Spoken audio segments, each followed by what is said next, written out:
Ivan नाम के gorilla की जिंदगी की एक सच्ची कहानी है।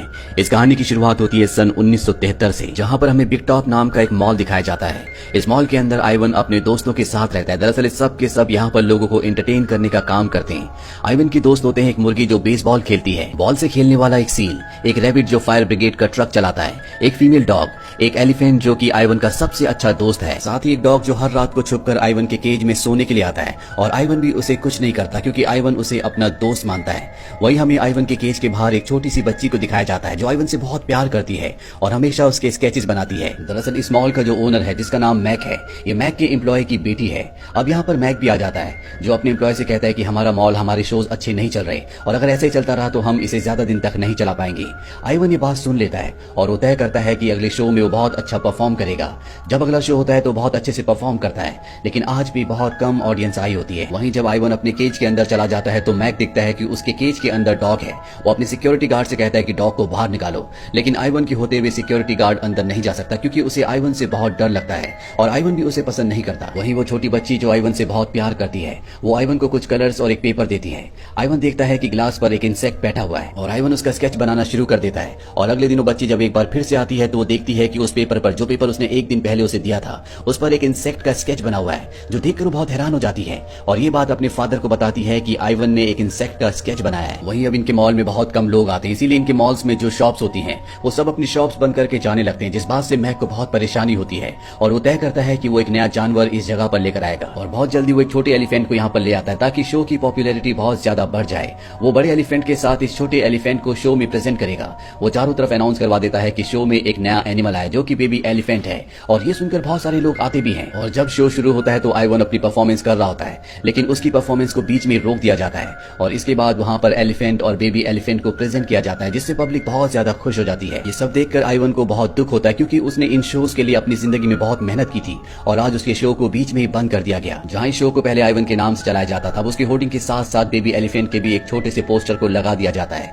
ये जो बेबी एलिफेंट होती है बहुत ज्यादा बोलती है, ये सबको इरिटेट कर देती है, पर ये इतनी छोटी और क्यूट होती है कि कोई भी इससे नफरत नहीं करता। वहीं बड़ी एलिफेंट एक दिन बेबी एलिफेंट को बताती है कि जब वो छोटी थी तो वो जंगल में रहा करती थी जहां पर बड़े बड़े पेड़ थे, पहाड़ थे, झरने थे, नेचर था, हम जहां चाहे वहां जा सकते थे।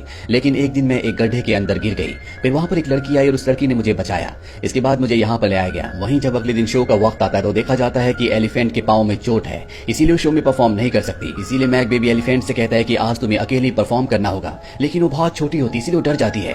पर अब आइवन उसका हौसला बढ़ाता है। वो कहता है कि तुम बहुत अच्छा परफॉर्म करती हो, तुम्हें अकेले जाना चाहिए। इस बात से उसे हौसला आता है, जिसके बाद वो अकेले शो में जाती है और बहुत अच्छा परफॉर्म करती है। रात को बेबी एलिफेंट आइवन से कहती है कि तुम यहाँ पर कैसे आए। आइवन बताता है कि जब मैं बहुत छोटा था तो मैक और उसकी वाइफ ने मुझे अडॉप्ट कर लिया था। उन्होंने मुझे अपने बच्चे की तरह पाला। मैं उन्हीं के बीच में सोया करता था, उन्हीं के साथ खाता था, लेकिन धीरे धीरे मैं बड़ा होने लगा। मैंने उनके घर में नुकसान करना शुरू कर दिया। हालांकि मैक को इस बात से बहुत ज्यादा परेशानी नहीं थी, लेकिन उसकी वाइफ को बहुत परेशानी थी, इसीलिए एक दिन वो उसे छोड़कर चली गई। इसके बाद मैक मुझे यहाँ पर ले आया और तब से मैं यहीं पर हूँ। अब आइवन देखता है कि बेबी एलिफेंट सो गई। तभी जो बड़ी एलिफेंट होती है जो बहुत ज्यादा बीमार है, जिसका पैर जख्मी है, वो आइवन से कहती है कि मुझसे वादा करो कि एक दिन तुम इस बेबी एलिफेंट को यहाँ से निकाल कर बाहर की दुनिया में ले जाओगे। मैं नहीं चाहती कि इस पिंजरे के अंदर ये अपनी पूरी जिंदगी बिता दे। इसकी बहुत इच्छा है कि ये बाहर जाए। आइवन वादा करता है कि मैं इसे एक दिन यहाँ से बाहर जरूर ले जाऊंगा। और इससे पहले कि वो और कुछ बोलता, वो देखता है कि एलिफेंट की मृत्यु हो चुकी है। एलिफेंट आइवन की सबसे अच्छी दोस्त थी, उसकी मृत्यु से उसे बहुत ज्यादा दुख होता है। वहीं बड़े एलिफेंट की मौत के बाद आइवन छोटे एलिफेंट को सारी कलाएं सिखाना चाहता है। हालांकि बेबी एलिफेंट इन सब को करने के लिए अभी तैयार नहीं है। उसके थके होने के बाद भी मैक उसे लगातार प्रैक्टिस करवाता रहता है। उसका एम्प्लॉय की बेटी उसे ऐसा करने के लिए मना भी करते हैं, लेकिन वो किसी की बात नहीं सुनता। और आइवन अपने केज के अंदर से सब कुछ देख रहा होता है, उसे बहुत गुस्सा आता है और वो तय करता है कि अब वो किसी भी हालत में बेबी एलिफेंट को यहाँ से निकाल कर ले जाएगा। इसीलिए वो रात को पेपर्स के ऊपर कुछ स्केचेस बनाता है, जिसमें वो एक चाबी का भी स्केच बनाता है। और यहाँ पर जो एम्प्लॉय की बेटी आती है जो उससे बहुत प्यार करती है, वो स्केचेस वो उस लड़की को देता है। लेकिन इससे पहले कि वो कुछ समझ पाती, यहाँ पर मैक आ जाता है। मैक जब देखता है कि पेपर के ऊपर आइवन ने बहुत सारी ड्राइंग्स बनाई है तो उसके दिमाग में एक आइडिया आता है और वो पब्लिसिटी करवाता है कि आइवन ड्राइंग बना सकता है। ये जानने के बाद बहुत सारी पब्लिक ये देखने के लिए आती है और अब शो शुरू हो जाता है। लेकिन आइवन के दिमाग में बहुत सारी दूसरी चीजें चल रही होती है। साथ ही वो मैक से बिल्कुल भी खुश नहीं होता, इसीलिए वो अपनी ड्राइंग स्टिक को नीचे फेंक देता है और वहां से चला जाता है। ये देखकर मैक को बहुत गुस्सा आता है। वो उसके केज के पास जाता है और तभी वो देखता है कि उसके केज के अंदर एक डॉग है। वो सिक्योरिटी से कहता है कि अगर तुमने इस डॉग को बाहर नहीं निकाला तो मैं तुम्हें तुम्हारी नौकरी से निकाल दूंगा।